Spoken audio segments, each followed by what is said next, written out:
Student आवाज येतो सर्वांना माझा?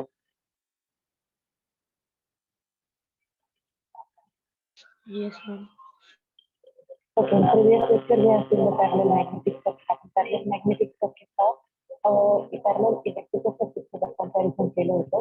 This is your parallel electrical circuit where resistor R1 and R2 connected in parallel. What is meant by parallel? Parallel means when the two electrical components connected in an end-to-end parallel. In a parallelly, means in an opposite fashion. For example, this one is your one terminal, this one is your second terminal. Now, what is the 1 and 2 terminal जर हा resistor R1 चे असेल आणि ह्या रेजिस्टरचे हा 1 and 2 terminal असतील तर ते जर कनेक्शन एकमेकांचे कंप्लीट झाले किंवा अजून पॅरलल कनेक्शन आपण कसं कन्सिडर करू शकतो की जिथे करंटला डिवाइड होण्यासाठी पाथ जिथे करंटला डिवाइड होण्यासाठी आपल्याला पाथ अवेलेबल करू शकतो की पॅरलल सर्किट कन्सिडर करू शकतो. Okay, so this one is your parallel.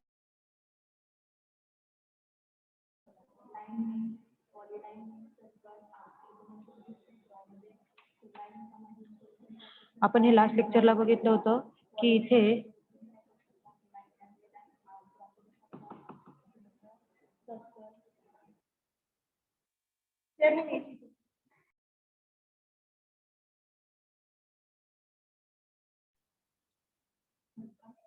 इथे एरिया A1 आणि एरिया A2 हे दोन एरियाज दिलेले आहेत आणि ह्या आपण सर्किटला काय केलेलं आहे पॅरलल मध्ये कन्सिडर केलं. तर आपल्याला इथे ऍक्च्युअली पॅरलल सर्किटमध्ये मॅग्नेटिक सर्किटमध्ये काय एक्सपेक्टेड आहेत तर पॅरलल मॅग्नेटिक सर्किटमध्ये आपल्याला असे थेरॉटिकल बॅकग्राऊंड एक्सपेक्टेड आहेत की तुम्ही एक्झॅक्टली काय काय कनेक्शन केलं. फॉर एक्झाम्पल इथे ही एक विंडो आणि ही एक सेकंड विंडो आहे. म्हणजे काय सेंट्रल लिंबला तुम्ही नंबर ऑफ टर्न्स असलेली एक कॉईल बाउंड केली ज्याला की सप्लाय दिल्यानंतर काय होईल करंट फ्लो होणार आहे कॉईल मधनं करंट फ्लो झाल्यानंतर काय होणार आहे की फ्लक्स सेटअप होणार आहे. फ्लक्स सेटअप झाल्यानंतर फ्लक्स काय करतील flux is trying to reach it and complete its close path. Now here flux trying to complete its path through the loop that is A, D, C, A and second loop is A, B, C, A. These are the two loops for the fluxes. Now, what is the resistance and reluctance? We know that in a parallel circuit, what is the formula for the parallel resistance? That is 1 upon R is equals to your 1 upon resistance R1 plus 1 upon R2 plus 1 upon R3. This is the formula for your parallel resistances. Whereas similarly, we can consider this parallel resistor circuit in a parallel reactance. So what is the parallel reactance? Parallel reactance is the 1 upon S is equals to 1 upon S1 plus 1 upon S2 plus 1 upon S3. So see here, what is the theoretical background? Magnetic circuit consists of more than one port for the flux is called as the parallel magnetic circuit. The circuit which consists of having the more than one path for the flux to flow called as the parallel circuit. Figure A and B shows the parallel magnetic circuit of equivalent electrical circuit. This is your parallel electrical circuit and this is the parallel magnetic circuit and this is parallel electrical circuit. Now, n number of turns plays on the central limb to the and current I is forced to flow through it. Due to that, flux is developed in the central limb. At point A, flux will get divided into the two parts, namely ABCA and ADCA.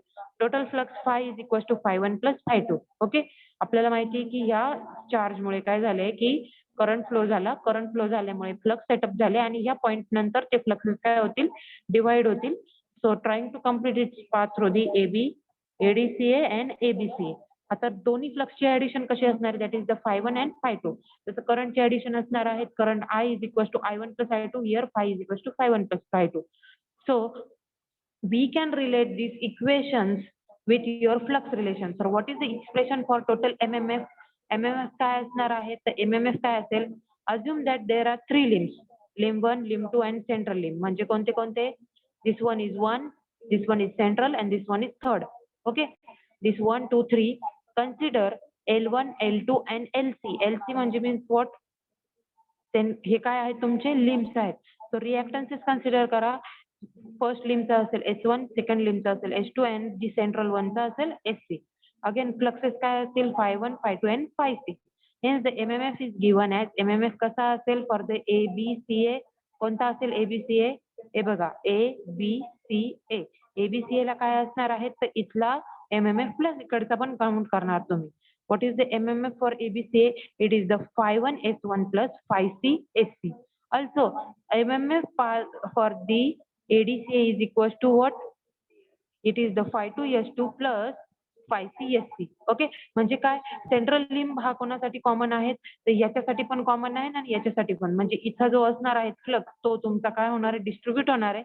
That's why your flux for this loop will be flux at this MMF at this or sorry a flux at this and flux at this addition सगळ्यांची करणार आपण. So what is the relation? Here the relation is Phi1S1 plus Phi3SC for the first one आणि second one साठी की म्हणजे काय MMF for the path ADCA काय असणार आहे तो that is Phi2S2 plus Phi3SC means central limb flux and central limb reluctance. What is the flux and reluctance? आपल्याला माहिती आहे MMF काय असतो. MMF is nothing but the force which is responsible to flow of flux. Okay, similar to electrical circuit काय असणार आहे electrical circuit मध्ये असतो तुमचा EMF.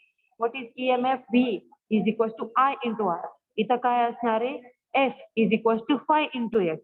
Okay, F is equal to Phi into S. Now F is equal to H1L1. What is this H1N1? कोणी सांगेल का H म्हणजे काय असतं? What is H?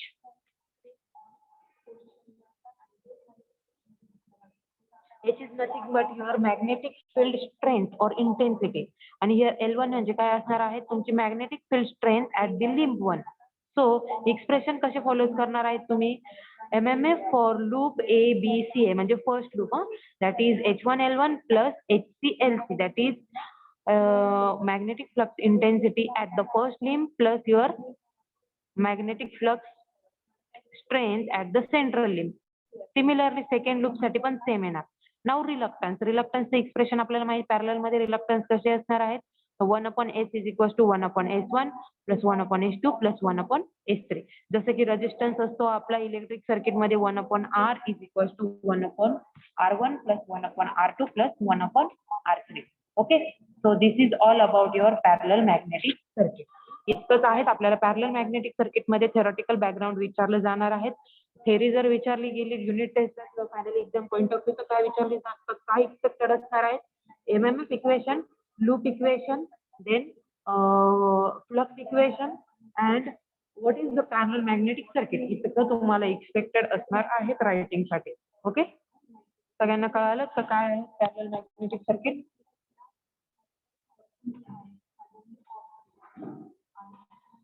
Student, everyone got the point? Parallel magnetic circuit.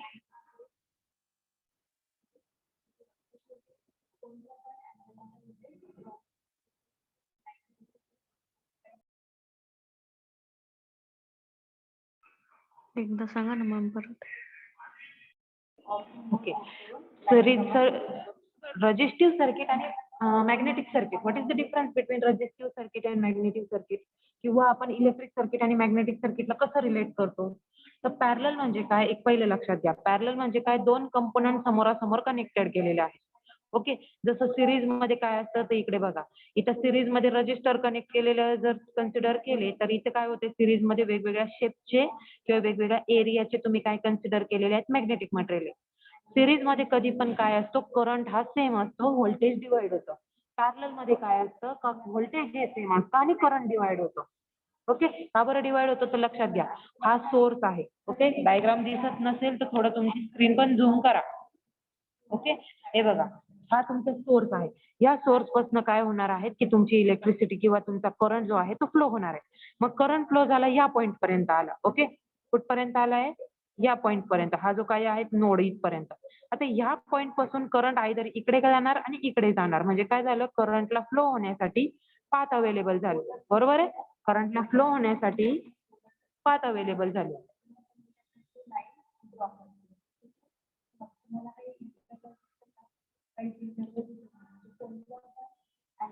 नाव आता path जर available झाले करंटला फ्लो होण्यासाठी तर आपण ह्या करंटला आपण मॅग्नेटिक सर्किट मध्ये कोणासोबत रिलेट केलेलं आहे तर EMF ला रिलेट केलेला आहे MMF सोबत. त्यानंतर करंटला रिलेट केलेला आहे फ्लक्स सोबत आणि रेजिस्टन्सला रिलेट केलेला आहे आपण रिलक्टन्स सोबत. Okay, so resistance in terms of काय असेल तुमचा resistance in terms of your electric circuit काय असणार आहे 1/R is equal to 1/R1 plus 1/R2 plus 1/R3. तर मग रिलक्टन्स काय येईल? रिलक्टन्स येईल 1/S म्हणजे टोटल रिलक्टन्स काय असेल 1/S1 plus 1/S2 plus 1/S3. Okay, हा झाला तुमचा रिलक्टन्स. Now EMF equation. आता मला सांगा ओम्स लॉ काय आहे? V is equal to I into R. बरोबर का? V is equal to I into R. V is what in the magnetic circuit? V is nothing but your F. F म्हणजे काय? MMF. I म्हणजे काय असणार आहे? तो असणार आहे phi. आणि S म्हणजे काय असणार आहे? तुमचा इलेक्ट्रिकल सर्किट मधला R असणार आहे. So what is the your MMF? F1 is equals to phi1 S1 plus phi CSC. का बरं असं होतंय? कारण की तुमचा जो काही MMF आहे ह्या सर्किटचा ह्या लूपचा वेगळा असणार आहे, ह्या लूपचा वेगळा असणार आहे. लूप सर्किट इथे लूप क्रिएट होणार आहे बरोबर का? करंट इथून फ्लो होईल, त्यानंतर पुन्हा करंट इकडे फ्लो होईल, परत इकडनं करंट फ्लो होईल आणि पुन्हा इकडे फ्लो होईल करंट. सो आपल्याला जर MMF कन्सिडर करायचा आहे ह्या लूपसाठीचा, तर तो काय असेल? तर तो असणार आहे त्या सेंट्रल लिंबचा MMF प्लस ह्या तुमच्या रजिस्टिव्ह ब्रांचचा पण MMF. म्हणजेच काय की आपण एक लूप इक्वेशन तयार करतोय. लूप इक्वेशन कसं करतात? तर जनरली जेव्हा आपण KVL KCL घेऊ त्यावेळेला एक्झॅक्टली क्लिअर होईल. आपल्याला किर्चॉफ्स व्होल्टेज लॉ जर अप्लाय करायचा असेल किंवा किर्चॉफ्स व्होल्टेज लॉ जर आपण कन्सिडर केला तर total EMF is nothing but the addition of addition of all the EMF in the circuit असं असतं. आता सेंट्रल लिंबला पण इथे एक MMF आहे. ओके, इथे सॉरी एक रजिस्टर इथं कनेक्टेड आहे. म्हणजेच काय या सेंट्रल लिंबचा पण स्वतःचा काहीतरी एक रेजिस्टन्स असणार आहे. ओके, किंवा रिलक्टन्स असणार आहे आणि ह्या पाचचा पण इथला एक वेगळा रिलक्टन्स असणार आहे. मग total reluctance is what? Total reluctance or the source reluctance is nothing but the addition of the sorry, total EMF is what? Total EMF is the EMF which is across to your reluctive part. म्हणजे जसं electric circuit मध्ये आपण काय करतो ते electric circuit मध्ये जर समजा इथे आपल्याला ओम्स लॉ ने अप्लाय केलं तर करंटच्या डायरेक्शनने आपण काय घेणार की हा जो सोर्स आहे किंवा जे काही तुमचे सर्किटमध्ये जेही व्होल्टेज प्रोड्युसिंग एलिमेंट आहे, फॉर एक्झाम्पल बॅटरी सोर्स असेल तर बॅटरी सोर्स काय करतो? व्होल्टेज प्रोव्हाइड करतो. वेरॅज रेझिस्टिव्ह एलिमेंट असेल तर रजिस्टर काय करतोय? तो करंटला अपोज करतोय. म्हणजे काय आपण इथे काय कन्सिडर करू शकतो?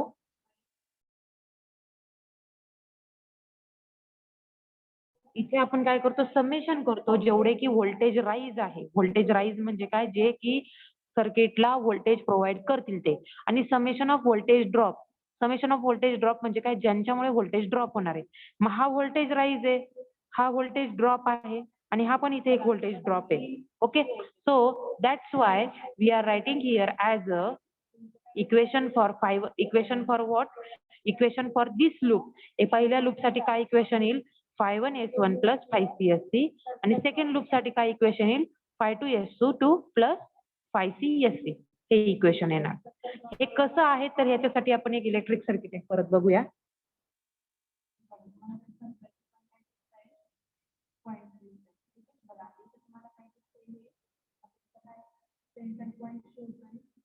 ओके, सगळ्यांना सर्किट दिसतंय? स्क्रीन दिसते? Yes.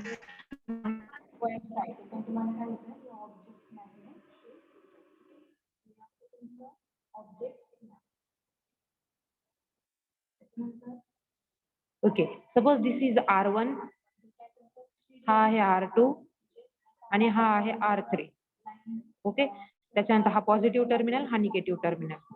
आता आपल्याला काय माहिती आहे की करंटची डायरेक्शन नॉर्मली कशी असते?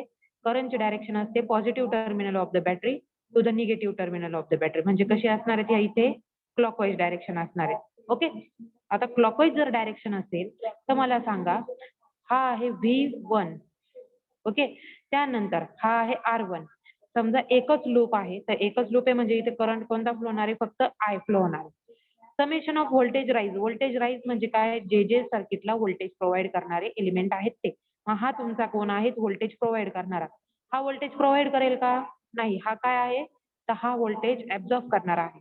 हा एलिमेंट पण ऍब्झॉर्ब करणारा आहे. हा पण एलिमेंट ऍब्झॉर्ब करणारा आहे. तर इथे किर्चॉफ्स जर व्होल्टेज लॉ आपला अप्लाय केला तर केव्हीएल अप्लाय केल्यानंतर केव्हीएल स्टेटमेंट काय आहे? Summation of voltage rise is equal to summation of voltage drop. Okay, summation of voltage drop. मग इक्वेशन काय तर लक्षात घ्या.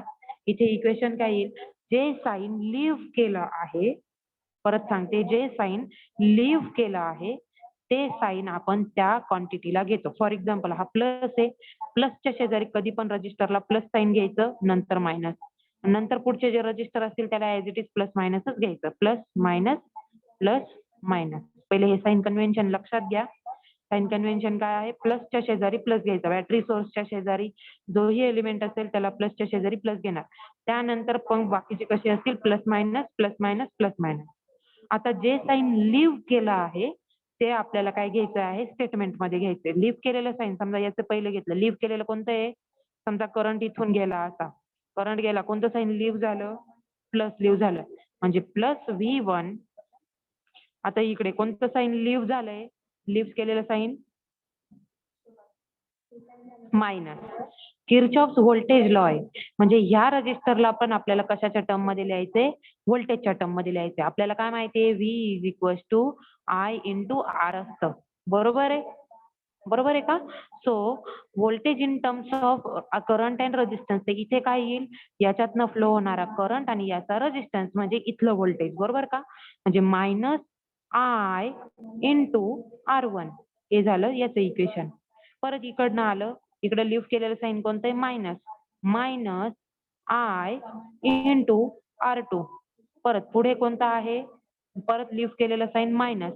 Minus I into R3. पुढे काही एलिमेंट आहेत का? नाहीये. म्हणजेच काय येणार? Equal to 0.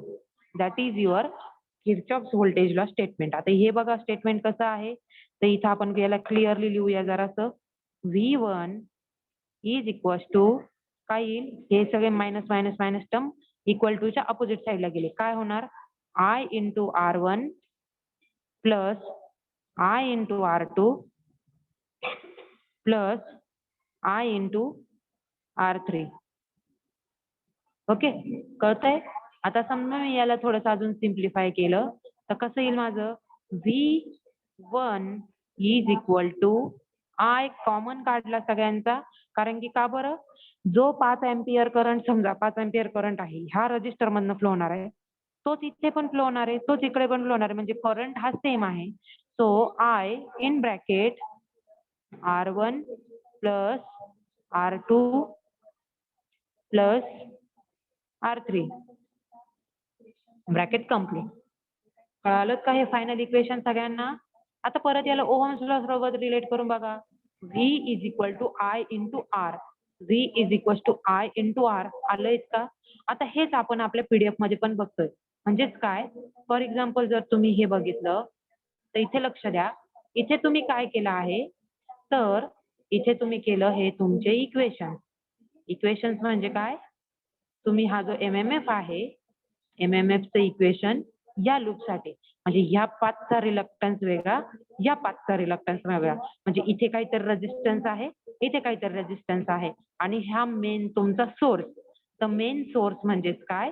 तर मेन सोर्स म्हणजे आपण तिथे काही त्याला मेन्शन नाही केलेलं, पण डिरेक्टली आपण म्हटलंय की MMF ऑफ द पाथ काय? ABCA is total MMF is what? Phi1S1 plus Phi2S2. Okay, कळतंय?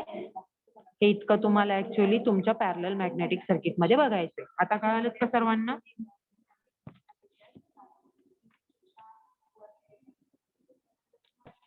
सर्वांना समजतंय? पुढचा Yes, पॉइंट ma'am. घेण्यासाठी हा? Yes, anyone? ओके, ठीक आहे. आपण लेक्चरच्या एंडला थोडे डाऊट्स क्लिअर करू. यानंतर आपण कंटिन्यू करतोय आपला Faraday's law of electromagnetic induction. आता हा फॅराडेज लॉ जो आहे हा खूप इम्पॉर्टंट आहे for the exam point of view, because both the law and all the magnetic circuits are working on these types of law. So what is the law? The statement for this law is whenever the current carrying conductor is placed in the magnetic field, it experiences a force that is the force of attraction or repulsion, and EMF gets induced in the conductor. आता काय असतं बघा, suppose आपण consider केले N pole and S pole. Okay, I'm once again sharing my whiteboard.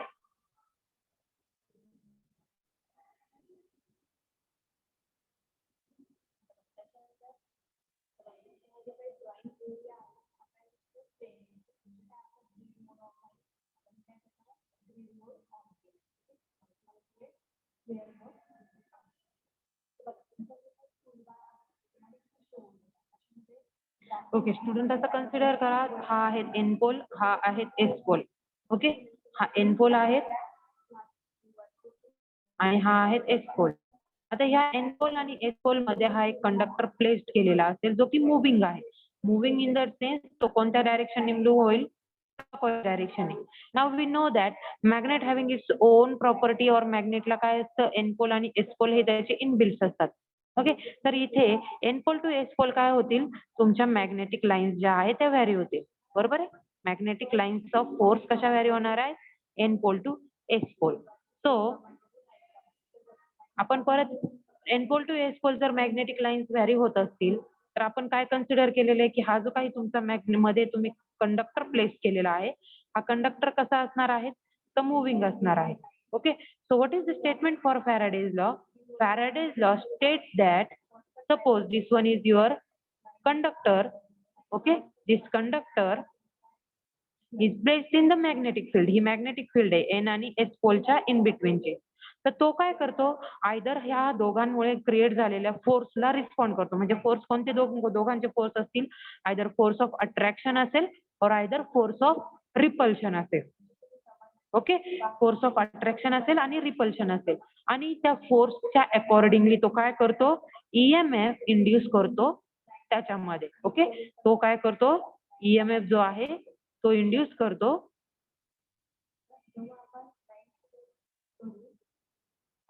Okay, आता हा EMF कसा induce करतो, तर त्याच्यासाठी प्रॅक्टिकल हे बघा.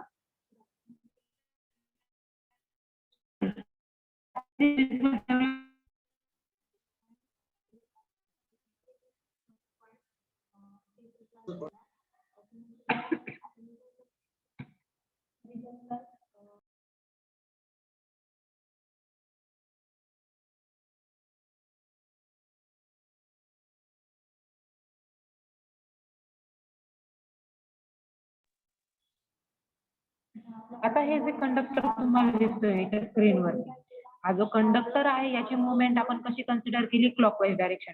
आता हा स्ट्रेट आहे, सपोज जर हा स्ट्रेट असेल तर त्या कंडिशनला number of magnetic line of force सगळ्याच्या सगळ्या तुमच्या कंडक्टर सोबत लिंक होतील. बरोबर आहे, जेवढ्या पण नंबर ऑफ कंडक्टर्सना तुमचे काय होत आहे, सपोज हा तुमचा कंडक्टर आहे, या number of lines of flux आहे, सगळ्याच्या सगळ्या लाईन ऑफ फ्लक्स त्याच्यासोबत लिंक होतील. म्हणजे मॅक्झिमम लिंक ऑफ फ्लक्स कशा असतील, इकडे बघा किती फ्लक्स लिंक होणार आहेत, मॅक्झिमम. म्हणून तुमचं काय असणार आहे, तिथे मॅक्झिमम जनरेशन ऑफ करंट असेल. त्यानंतर कंडक्टर हा आहे, कंडक्टरची पोझिशन अशी झाली. आता मॅक्झिमम लाईन ऑफ फोर्स कशा असतील, डायरेक्ट जातील. Number of line of force काय होतील, कमी होतील. म्हणजे काय, का तो जो काही जनरेशन ऑफ फ्लक्स असणार आहे तो अगेन झिरो डायरेक्शन येईल. आता हा कंडक्टर असा होता, आता हा असा होणार आहे. ओके, डायरेक्शन रिव्हर्स झाली. Again number of flux linking किती असणार आहेत, मॅक्झिमम. म्हणून मॅक्झिमम असल्यामुळे पुन्हा तुमचं जनरेशन काय झालं, मॅक्झिमम झालं. अगेन हा कंडक्टर तुमचा अशा टाईप पोझिशनला येणार आहे. परत अशा पोझिशनला असल्यानंतर नंबर ऑफ फ्लक्स लिंकिंग किती असतील, मॅग्नेटिक लाईन्स ऑफ फोर्स या परत मिनिमम होतील. म्हणून तुमचं जनरेशन इथे काय असणार आहे, परत झिरोकडे येणार आहे. आणि हे थ्रू आउट द सर्किट जोपर्यंत तुमचा टाइम पिरियड व्हॅरी होईल तोपर्यंत हा तसाच चालू राहणार आहे. म्हणजेच काय, तुम्ही हे जनरेशन ऑफ फ्लक्सेस कसं असणार आहे, सायनोसॉइडल होणार आहे. एखादा कंडक्टर कन्सिडर केला, तो कंडक्टर जर मॅग्नेटिक लाईन्स मध्ये तुमच्या इन बिटवीन प्लेस्ड असेल आणि तो प्लेस्ड असेल तर काय होणार आहे, तर तो फोर्स ऑफ अट्रॅक्शन और फोर्स ऑफ रिपल्शन एक्सपिरियन्स करेल फर्स्टली. आणि force of attraction and repulsion experience केल्यानंतर त्याच्यामध्ये काय जनरेशन होणार आहे, ईएमएफचं जनरेशन होणार आहे. This one is your Faraday's first law. What is the second law? Second law states that generated EMF is directly proportional to the rate of change of flux linkage with respect to time. Sorry, directly proportional to rate of change of flux linkage with respect to time. That means फ्लक्सचं derivative आणि टाइमचं derivative जे असेल ते तुमचं ईएमएफचं equation. नाव याला जर एक प्रोपोर्शनॅलिटी जर आपण काढून टाकला तर तो असतो E is equals to n d phi by dt. What is n? N is nothing but the number of turns. हा तुमचा n म्हणजे कॉन्स्टंट ऑफ प्रोपोर्शनॅलिटी म्हणून कन्सिडर केला जातो. Okay. What is Faraday's first law? Whenever conductor is placed in the magnetic field, current carrying conductor or not only conductor is placed in the magnetic field, it experiences a force and EMF is induced in the conductor. Okay. EMF is induced in the conductor. What is second law? Faraday's second law states that the magnitude of induced EMF is directly proportional to the rate of change of flux linkage with respect to time. That is, E is directly proportional to what? D phi by dt. That is, E is nothing but the n d phi by dt. E is equals to n d phi by dt. N म्हणजे काय असणार आहे तुमचा? तो n म्हणजे काय असेल? तो कॉन्स्टंट ऑफ प्रोपोर्शनॅलिटी असेल. मग ईएमएफचं युनिट हे काय असतं? व्होल्ट्स मध्ये असतं. 100% विचारला जाणारा क्वेश्चन आहे हा फायनल एक्झाम साठीचा फॅराडेज लॉ. ओके. त्यानंतरचा सेकंड लॉ आहे लेन्झ लॉ. लेन्झ लॉ काय सांगतो? आता बघा, ईएमएफ कोणामुळे क्रिएट झाला? ईएमएफ क्रिएट कोणामुळे झाला? कोणी सांगू शकतं का? ईएमएफ क्रिएट झाला ह्या फॅक्टरमुळे. ओके. एन आहेत फ्लक्सेस आहेत. फ्लक्सेसमुळे तुमचा ईएमएफ प्रोड्यूस होतोय. So what is Lenz law? Lenz law states that the induced EMF always opposes the cause behind its production. Always opposes the cause behind its production. म्हणजे काय? तो प्रत्येक वेळा कोणाला अपोज करतो? ज्याच्यामुळे तो तयार झालेला आहे सर्किटमध्ये त्याला तो अपोज करतो. मग कोणामुळे तयार झाला? तर N D phi by D T मुळे तो क्रिएट झाला. मग अपोजिशन साइन जे आहे किंवा अपोजिट करतोय त्याला अपोज करतोय तर हा मायनस साइन काय इंडिकेट करतो? तर मायनस साइन इंडिकेट करतो की cause behind its production. Where the minus sign indicates that induced EMF opposes the cause producing it. Okay. So this is your Lenz law. What is Lenz law? The induced EMF always opposes the cause behind its production. Where minus sign shows the what? Opposition to the cause of production. And what is the equation? Equation is E is equals to minus d phi by dt volts. These are the two laws in the magnetic circuit which is very, very important.